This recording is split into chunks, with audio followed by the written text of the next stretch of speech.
राजा महेंद्र सिंह बहुत नम्र स्वभाव के राजा थे। वे अपने पड़ोसी राजाओं से मैत्री भाव रखते थे, कभी किसी पर क्रोधित नहीं होते। उन्होंने जीवन में केवल एक बार युद्ध किया था। वो युद्ध भी शत्रु राजा से संधि हो जाने के कारण हार जीत के निर्णय से पहले ही रोक दिया गया।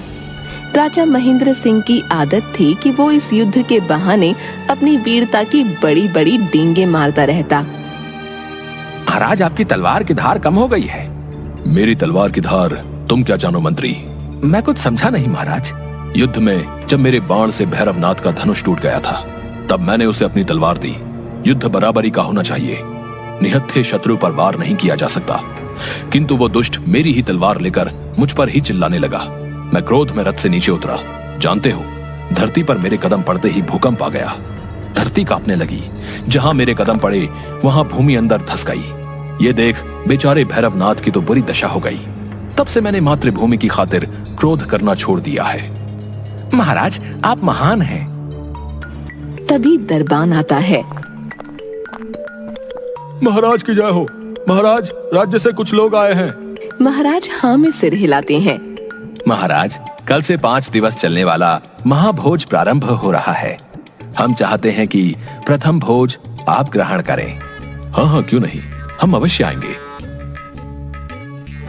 अगले दिन राजा मंत्रियों एवं पुरोहितों सहित पंगत में बैठता है।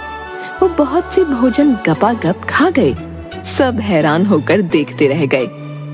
अरे, आप लोग ऐसे क्या देख रहे हैं? मुझ में 10 हाथियों की शक्ति है। उसके लिए इतना भोजन तो चाहिए ना। क्या कहा महाराज? 10 हाथी? हाँ हाँ, यदि मेरे दाएं और बाएं पेड़ लगे हों तो मैं दोनों को एक साथ आराम से उखाड़ कर फेंक सकता हूँ। महाराज जानते हैं, एक बार युद्ध में मैंने भैरवनाथ के सेनापति को एक हाथ से उठाकर हवा में उछाल दिया था। उसे देखकर उसकी पूरी सेना भाग खड़ी हुई थी। चलिए आपको करके दिखाता हूँ। 2 लोग आइए, दोनों को गर्दन से पकड़कर एक साथ ऊपर उठाता हूँ। इसी बहाने भोजन भी पच जाएगा। नहीं नहीं महाराज, हम जानते हैं आप बहुत ताकतवर हैं। संध्या समय राजा रानी के साथ बगीचे में टहल रहे थे। रानी, मेरे राज में मौज कर लो। तुम बहुत खुश नसीब हो जो मेरी रानी हो। महाराज आप भी ना।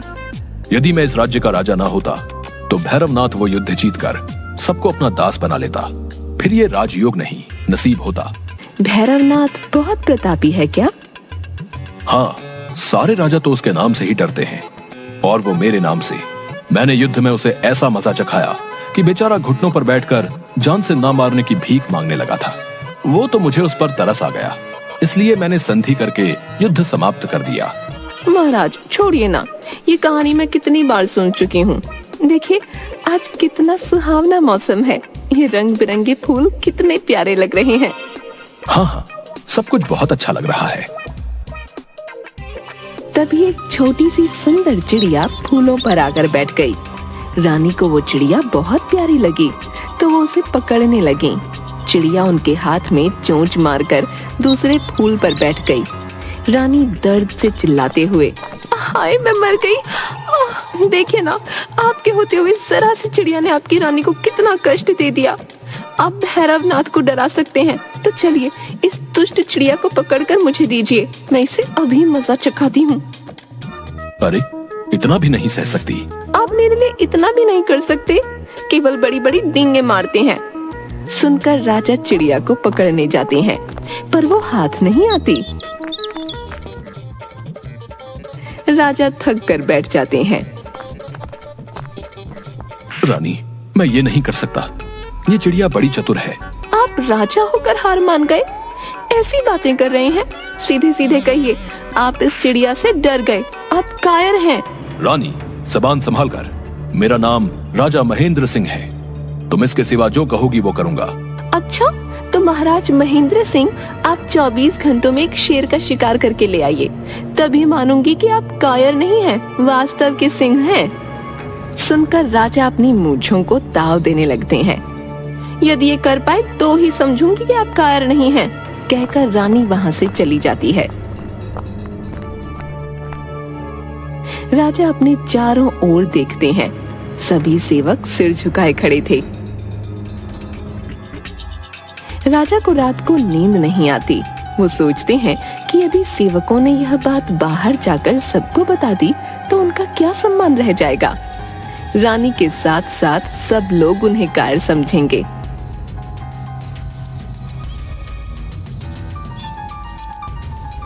अगले दिन मंत्री राजा के पास आता है। महाराज, मैंने सुना है महारानी ने आपको शेर का शिकार करने के लिए कहा है। लगता है ये बात पूरे राज्य में फैल गई। 24 घंटों के भीतर शिकार करना है, शीघ्र निकलना पड़ेगा। महाराज, मुझे ये बात कल रात ही पता चल गई थी। पूरी तैयारी कर ली गई है, आप जब चाहे चल सकते हैं। ठीक है। राजा रथ में अपना धनुष रखकर मंत्री से बात करता है। चलो सारथी, जंगल की ओर चलें।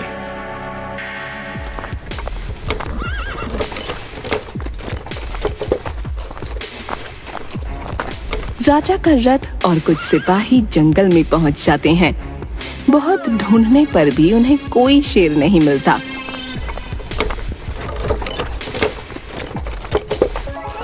अरे शेर, मिल भी जा, कहाँ छिपकर बैठा है? देख, तुझसे मिलने राजा महेंद्र सिंह खुद चलकर आए हैं। सभी सिपाही उसकी बात सुनकर हंसने लगे। तभी झाड़ियों में आहट हुई तो सिपाही सावधान हो गए, पर वहां से एक सांप रेंगता हुआ निकला और वापस झाड़ियों में चला गया। अरे भाई, मैंने तुझे नहीं, तेरे बड़े भाई इस जंगल के राजा को बुलाया था। महाराज, अब क्या करें? मंत्री, कोई उपाय सोचो। महाराज, मुझे लगता है कि जब तक हम सब एक साथ हैं, शेर तो क्या, कोई बकरी भी हमें मिलने वाली नहीं है। मंत्री, साफ साफ कहो, कहना क्या चाहते हो? महाराज, सिपाहियों को शेर की तलाश में हमसे दूर भेजना होगा, तभी कुछ हो पाएगा, नहीं तो हम ऐसे ही भटकते रहेंगे। राजा हाँ में गर्दन हिलाता है। मंत्री सिपाहियों को अलग अलग दिशाओं में शेर को ढूंढने भेज देता है और वह स्वयं भी जाने लगता है तो राजा उसे रोक लेता है। मंत्री, तुम कहाँ चले? मैं भी। नहीं नहीं, तुम यहीं मेरे साथ रहो, मुझे जंगल में अकेले डर लगता है। दोनों रथ में खड़े खड़े सिपाहियों की प्रतीक्षा करते हुए बातें करते हैं। महाराज, आपने युद्ध में किस शस्त्र का उपयोग किया था? जब तक शत्रु रथ में था तब तक धनुष बाण, और जब वो रथ से गिरा तब तलवार। अरे सारथी, इन्हें क्या हुआ? काबू करो। तभी सामने की झाड़ियों में से शेर के दहाड़ने की आवाज आती है। दहाड़ सुनकर राजा और मंत्री दोनों के होश उड़ गए। महाराज, समय आ गया है, आप अपना धनुष संभालिए, वरना आज यही हमारा अंतिम संस्कार हो जाएगा। शेर के दहाड़ने और पैरों के चलने की आवाज आती है।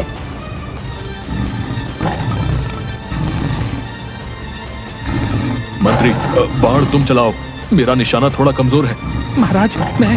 हाँ तुम, मैं केवल तलवार चला सकता हूँ। शेर जोर से दहाड़ता है। मंत्री रथ में से धनुष उठाता है, पर वहाँ बाण नहीं थे। महाराज, बाण कहाँ है? मैं क्या जानूं, यही होंगे, ध्यान से देखो। लगता है आप तर्कश रखना ही भूल गए। तभी शेर दहाड़ता हुआ पत्तों में से निकलकर सामने आ गया। घोड़े रथ को लेकर अंधाधुंध भागने लगे।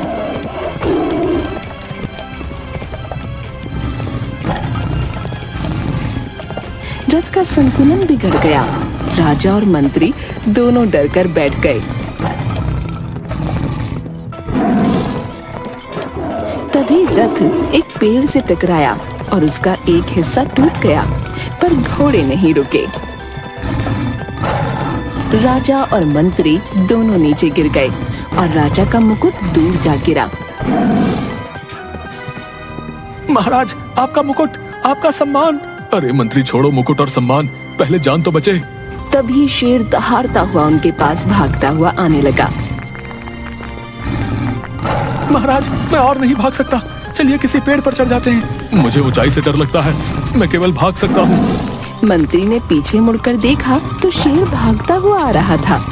एक ऊंचा पेड़ आने पर वो उस पर चढ़ गया। जब राजा ने पीछे मुड़कर देखा तो मंत्री नहीं था। धोखेबाज कहीं का, मरने के लिए छोड़ गया। राजा के बाल बिखर चुके थे। वो हाँफता हुआ भागे जा रहा था और शेर उसके पीछे पीछे। राजा थक कर एक पल के लिए रुका, कि जोर से शेर के दहाड़ने की आवाज आई और वो भागने को फिर से आगे बढ़ा कि एक बड़े पत्थर से टकराकर गिर पड़ा। शेर उसके बहुत पास आ गया। वो उस पर आक्रमण करने के लिए ऊंचा उछला।